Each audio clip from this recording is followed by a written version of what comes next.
You were taught a dangerous lie when you were a child. You were taught that being a good person means being available, that love means sacrifice, that if you give enough of yourself, you can fix broken people. That is not a virtue. That is a suicide mission. Stoicism teaches us one brutal truth. We are all dying. Every minute you spend listening to the same crisis, every hour you spend fixing a mess you didn't create, is a withdrawal from your own life that you can never deposit back. Time is the only currency you have, and right now, you are letting people burn it like it's cheap paper. Here is the dark psychology behind it. These people, they aren't looking for a savior. They are looking for a host. They don't want to be cured. They want to be carried. And as long as you keep playing the hero, you are merely the battery fueling their chaos. You aren't saving them. You are financing their destruction with your own life. Today, I'm going to introduce you to the 7 thieves of time. You call them friends. You call them family. But the moment you name them is the moment you can finally stop paying their bill. Let's meet them now. First, let me tell you something important. You're not imagining it. The exhaustion you feel, it's real. I read a story from someone who spent 30 years trying to save everyone around her. Her parents, her siblings, her friends, anyone who needed her. You know where she ended up? In a wheelchair. Not a metaphor. Actual physical breakdown from carrying everyone else's stress. And here's what makes it worse. You feel guilty for being tired of helping. They only call when they need something. They never ask how you are. Your problems are always not that bad compared to theirs. Sound familiar? As I describe these 7 people, something's going to happen. You're going to see faces. Hell, you probably already did the moment this video started. Your friend, your family member, your coworker, maybe even your partner. Here's the good news. The moment you can name them, you can stop drowning with them. So let's meet them, one by one. But before we go, I'm curious. Who came to mind first? Don't comment yet. Stick around until the end, because by the time we're done, you'll have a name to give them. Let me introduce you to Mr. Yes But.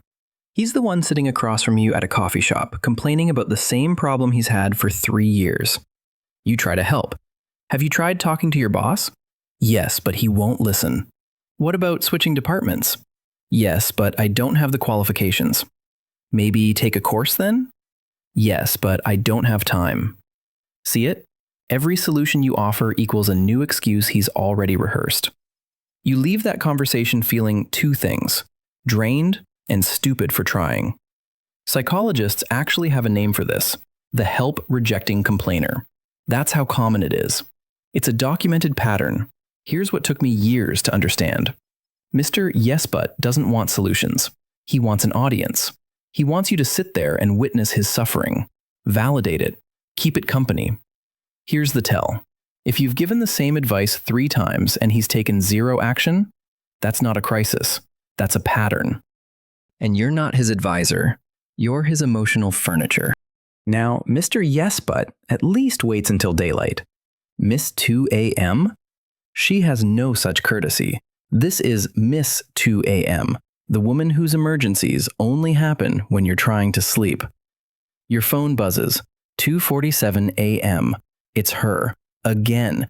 Not a one-time crisis, a lifestyle of crises.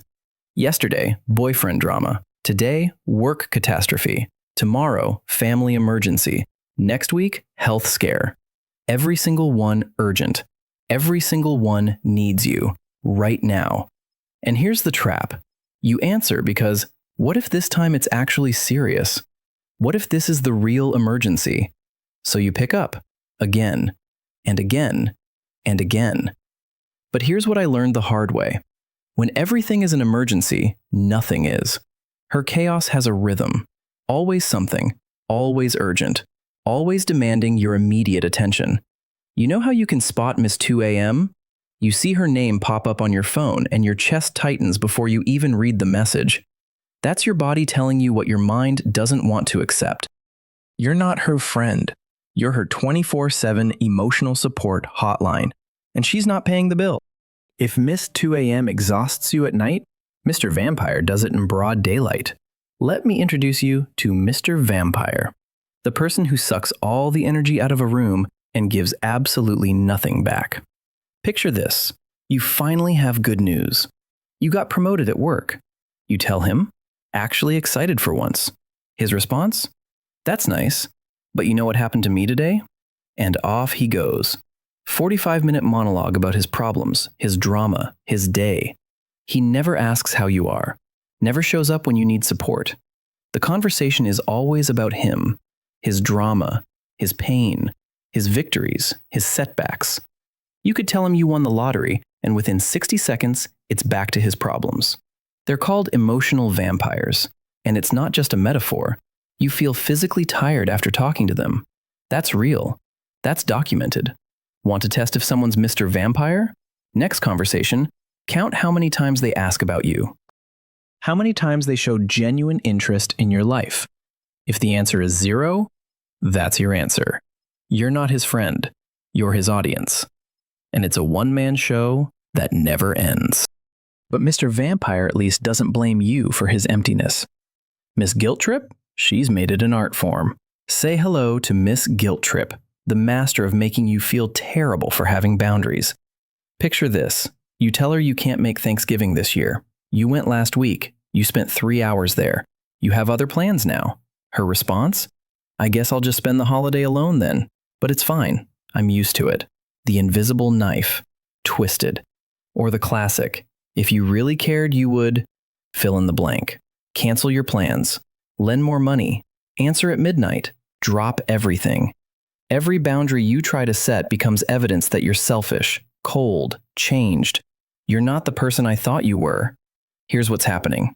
She's not asking for help. She's weaponizing your compassion, turning your kindness into a control mechanism. Here's what helped me recognize this. When someone makes you feel guilty for having basic needs or boundaries, that tells you everything. Good people respect your limits. Miss Guilt Trip punishes you for them. You know you're dealing with Miss Guilt Trip when you feel guilty for having needs, for being tired, for having plans, for existing outside their crisis. The guilt she makes you feel isn't love, it's control. And then there's the one who seems helpless, but isn't. Meet Mr. Forever Broken, the person who stays in pieces because you keep putting him back together. You've helped him 10 times, maybe more, the same way, every time. Lent him money, just until payday. Payday came and went. Listened to the same problem, gave the same advice, edited his resume, drove him to interviews, made the connections. Zero change. Why? Why does nothing stick? Here's the painful answer. Because your rescue works too well. He never faces consequences, never has to sit with discomfort, never has to grow. Because you're always there. The moment things get hard, you swoop in. There's actually a psychology term for this. When you keep rescuing someone, you enable their dependency. Your help keeps them stuck in the exact place you're trying to get them out of. I had to ask myself this question, and it hurt. Is my helping making him stronger, or just more comfortable staying broken? If the answer is the latter, you're not helping, you're enabling. And here's what makes it worse. He'll tell you he's grateful. He'll say he couldn't do it without you. He might even cry about how much you mean to him. But watch what happens when you stop helping. When you finally say, I've given you the tools. Now you need to use them. Suddenly, you're the bad guy. You're abandoning him. You don't care anymore. Because here's the truth. Mr. Forever Broken doesn't want to get better. He wants to stay broken with company. You know it's Mr. Forever Broken when he says, I don't know what I'd do without you. And he means it. Because he's never had to figure it out. Your rescue is his crutch. You're not helping him walk. You're carrying him, so he never learns how. Now, let's talk about the most dangerous person to help. The scorpion. How do you help a scorpion? You don't give them money. You give them something more valuable. You give them your reputation. Here is the real scenario. The scorpion comes to you playing the victim. Everyone at work is against me. My family misunderstood me. Nobody gives me a chance. They are isolated. They are in trouble. They are stuck on one side of the river. And because you are a good person, you offer to carry them across. This is how you help. You defend them. You tell your other friends, she's actually really sweet once you get to know her. You invite them into your circle. You vouch for them. You put your name on the line to fix their mess. You think you are saving an underdog. And here is the sting. Once they are safe inside your circle, Once they have used your social ladder to climb up, they don't need the ladder anymore. They start whispering to the very people you introduce them to. They charm your friends, they impress your boss, and then they rewrite the story. Suddenly, you are the difficult one. You are the crazy one. They don't just climb the ladder, they kick it down so you fall. Why? Because every time they look at you, they are reminded of when they were weak, and a scorpion hates feeling weak. So they eliminate the witness. This is the hard truth. When you defend someone that everyone else warns you about, maybe everyone else isn't being mean. Maybe they just learned the lesson before you did. The scorpion doesn't sting you despite your help. They sting you because you helped. You are the bridge they walked over, and bridges are meant to be left behind. So, stop being the bridge. Let them swim. But none of them compare to the final one, the most dangerous one. The others, Mr. Yes But, Miss 2 AM, the scorpion, they are dangerous, yes, but they are predictable. Once you see the pattern, you can lock the door. But the chameleon, they know how to pick the lock. Here is how you help a chameleon. You don't give them money. You don't give them reputation. You give them time. You give them one more chance. Here is the pattern. You are finally done. You are exhausted. You pack your bags. You block their number. You tell yourself, no more. The supply is cut off, and in that exact moment, a miracle happens. They change. Suddenly, they are everything you ever wanted them to be. Did you complain they were lazy? Suddenly, they are cleaning the house.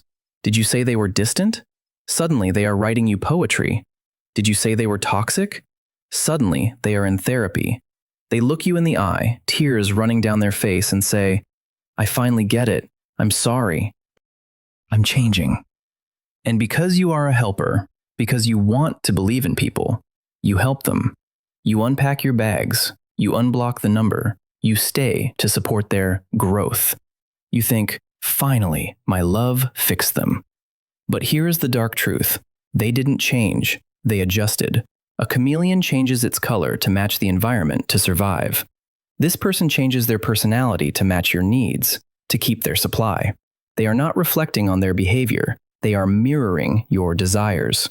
They studied you. They know exactly what to say to disarm you. They are buying time. And the exact moment you get comfortable again, the moment you feel safe, the mask drops. The lazy partner returns. The cold friend returns. The toxic habits return. And now you are trapped again. But this time, you feel stupid for believing them. Psychologists call this intermittent reinforcement. It is the same psychology used in slot machines. If you lose every time, you leave. But if you win sometimes, you stay forever. The chameleon is dangerous not because they are always terrible. They are dangerous because they are sometimes wonderful.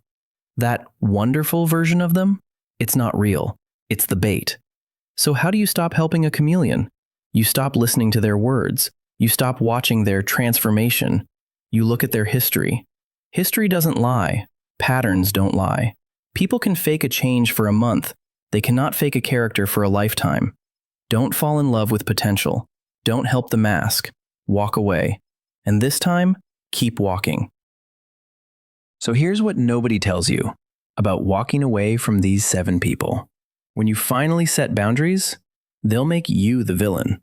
Mr. Yes But will say you abandon him. Miss 2 AM will find someone new and talk about how you changed.